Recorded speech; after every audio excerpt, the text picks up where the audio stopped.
E a gente começa essa edição do programa Utilidade Pública falando sobre saúde mental. Durante a pandemia, muita gente teve que lidar com questões como, olha, ansiedade, depressão, o aumento do consumo de bebidas alcoólicas, tá? Tudo isso acabou trazendo transtornos para muita gente. Sobre esse assunto, a gente recebe aqui no programa Utilidade Pública o psicólogo Daniel Roberto Soares. Olá, Dani. Olá para você que está em casa. É um prazer estar aqui. Estou aqui atrás da máscara, mas sorrindo e feliz de estar aqui. Espero que seja a primeira de muitas, né? Vamos bater um papo. E aí a gente está falando que o Daniel está aqui pela primeira vez no Utilidade Pública. Por quê, gente? Porque a gente compartilhou, eu e o Daniel, nós compartilhamos durante um período aí da pandemia o programa Reinvente-se Emocional, onde a gente trouxe vários temas. O Daniel falou sobre autoestima, sobre como lidar com a perda. Gente, olha, um monte de assunto bacana que, se vocês quiserem, tá, acompanhar, vocês têm a opção de ir lá no canal do YouTube, no meu canal do YouTube, mas também acessando as redes sociais do Daniel, que vocês estão vendo aí agora. Isso aí. Tá? Vocês vão acompanhar aí várias edições falando sobre vários temas diferentes. Hoje o Daniel está aqui com a missão, porque o Daniel também está à frente da parte de psicologia da Recomeçar. Daniel, eu queria que você trouxesse para a gente, compartilhasse para a gente a realidade, o resultado, o impacto dessa pandemia. Pois é, vamos falar um pouquinho disso, né?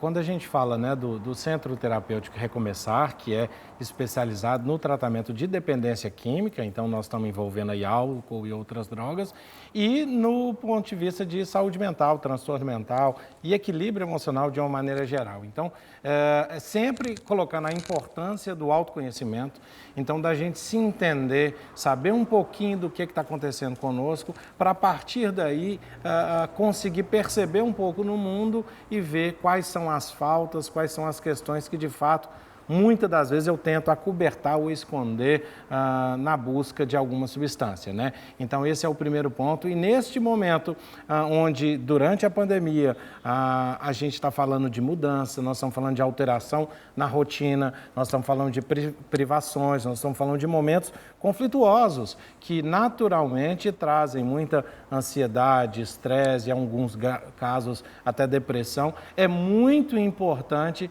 esse olhar para dentro, para conseguir entender um pouquinho como se adaptar melhor às mudanças para depois ir para o externo, e não o contrário. O que a gente faz é descontar em algo de fora para tentar resolver uma questão interna. E isso serve para tudo. Às vezes desconta na alimentação, às vezes desconta na bebida, às vezes desconta em determinados comportamentos que vão ficando obsessivos. Então é importante parar um pouquinho e tentar fazer o caminho inverso, né? A gente vai estar trazendo alguns pilares, tá, de alguns pontos específicos que precisam ser...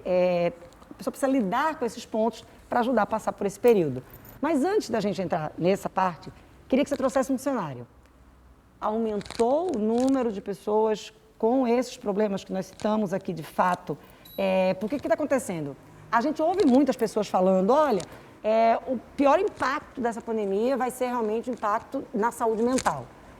Mas a gente ouve falar, você está vivendo isso ali. Houve o aumento? Em que sentido?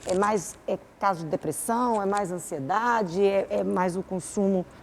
Muita gente postando aí em casa? Houve um aumento expressivo do consumo de bebidas alcoólicas, tá? Isso é fato, está aí sendo compartilhado o tempo inteiro. Mas, falando assim, para a questão da dependência, qual é a realidade? Pois é, dois dados que são dados de duas instituições que são muito relevantes nesse momento, na Associação Brasileira, que trata com estudos do consumo de álcool e outras drogas, que detectou que houve um aumento de 38% no consumo de bebidas alcoólicas, por exemplo, no Brasil. Então, nós estamos falando aí de um número, né, de uma margem bastante expressiva. Uma outra pesquisa já coloca em torno de 20%, mesmo assim ainda é bastante expressivo. E ainda mais se a gente considerar que isso é consequência, né? Ou seja, talvez seja a ponta do iceberg. Sem dúvida, a ansiedade ela desponta lá na frente como o fator que mais tem causado isso, né, seguido um pouco do estresse. Agora, é importante entender um pouquinho, né? A ansiedade, sempre jogada para o futuro, é quando eu me preocupo com algo que ainda não aconteceu, é sempre para frente, é um excesso de futuro.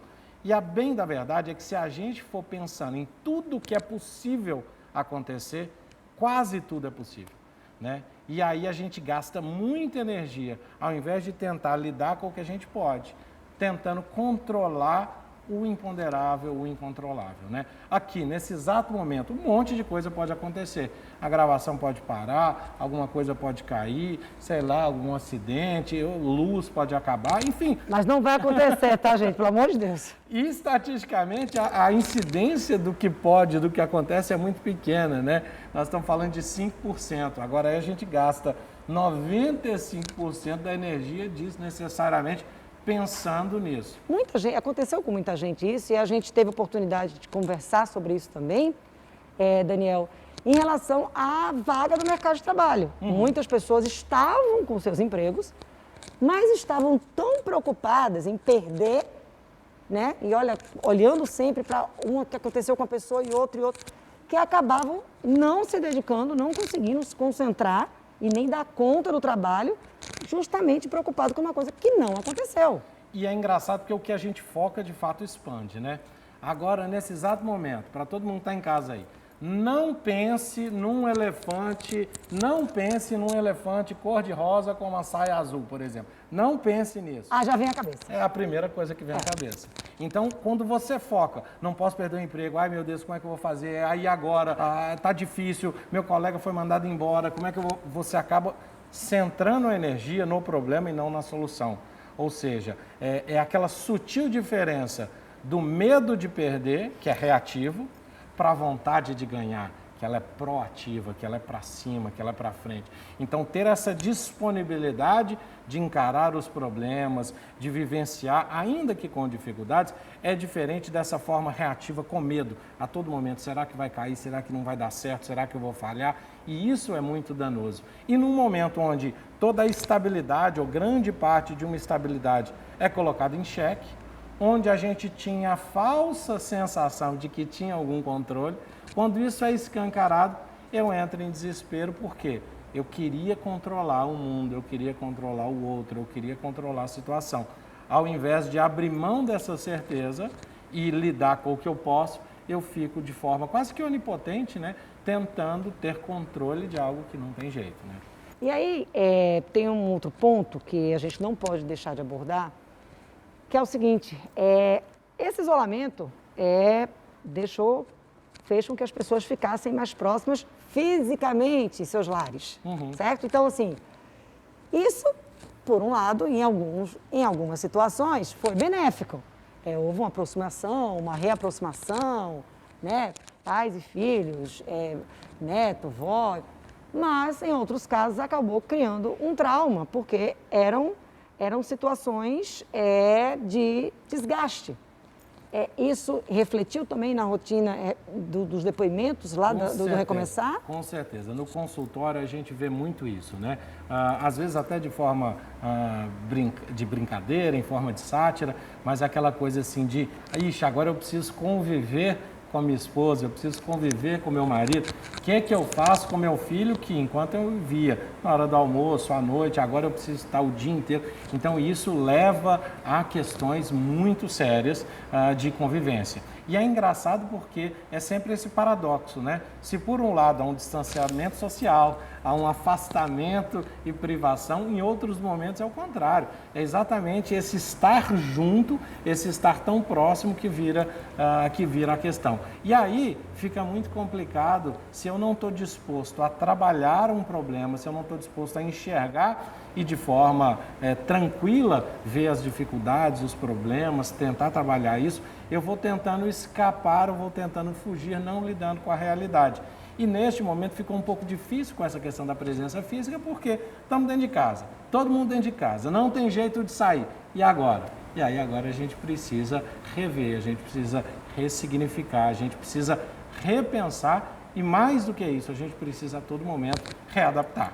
Então é uma nova realidade, é um novo momento e o diálogo ele é fundamental nisso aí. Mesmo que respeite as individualidades, as diferenças de cada um, mas essa forma de entender que nós não estamos sós, que nós realmente vivemos em uma sociedade que a gente precisa aprender a compartilhar e conviver com as diferenças, se tornou um desafio bem grande. E olha que a gente está falando de um acúmulo de coisas, tá? A gente está falando da ansiedade que trouxe esse período de pandemia, com a dificuldade das relações em casa, e aí quando você cria uma expectativa muito grande, você vai criando aquilo e tentando, né, como o Daniel trouxe, ter o controle de coisas que não estão sob o seu controle, né? Você cria uma depressão, você começa a criar frustrações, a frustração leva à depressão, a depressão leva ao consumo do álcool. Olha só o atropelo que aquilo ali, que vai acontecendo, porque você lá atrás podia ter começado pelos pilares que você trouxe aí no início da entrevista. Sim, perfeito. O autoconhecimento, focar no agora, evitar estar preocupado, ou vivendo uma coisa que ainda não aconteceu, apesar de ser tudo assim, a gente conversando aqui pareceu um pouco óbvio, né? Porque quando a gente conversa com a clareza que você tem como especialista em comportamento, mas as pessoas têm muita dificuldade, não é a realidade. Sem dúvida. Agora, é muito importante também a gente tratar de uma questão que é muito importante nesse processo como um todo, que é a culpa. Quando eu percebo que eu deveria ter feito algo e não fiz, isso é positivo. Então, eu consigo enxergar que eu poderia ter me cuidado, eu poderia ter tratado, eu poderia estar buscando autoconhecimento, desenvolvimento humano, crescimento pessoal. Quando eu, de repente, constato que não, ou que não fiz isso e vem um momento de crise, a primeira coisa é aquele se torturador. Se eu tivesse feito, se isso... E é uma forma sutil de acomodação. Uma das formas mais sutis que tem de não querer mudar é se culpar, ou seja, eu fico triste pelo que eu deixei de fazer, pelo mal que eu fiz, ao invés de pensar, ok, não fiz, constatei, o que eu posso fazer agora? Mas já justificou, então assim, já está pelo feito, né? Então não preciso mudar. A gente vai voltar para esse assunto, que esse é um dos pontos importantíssimos, gente.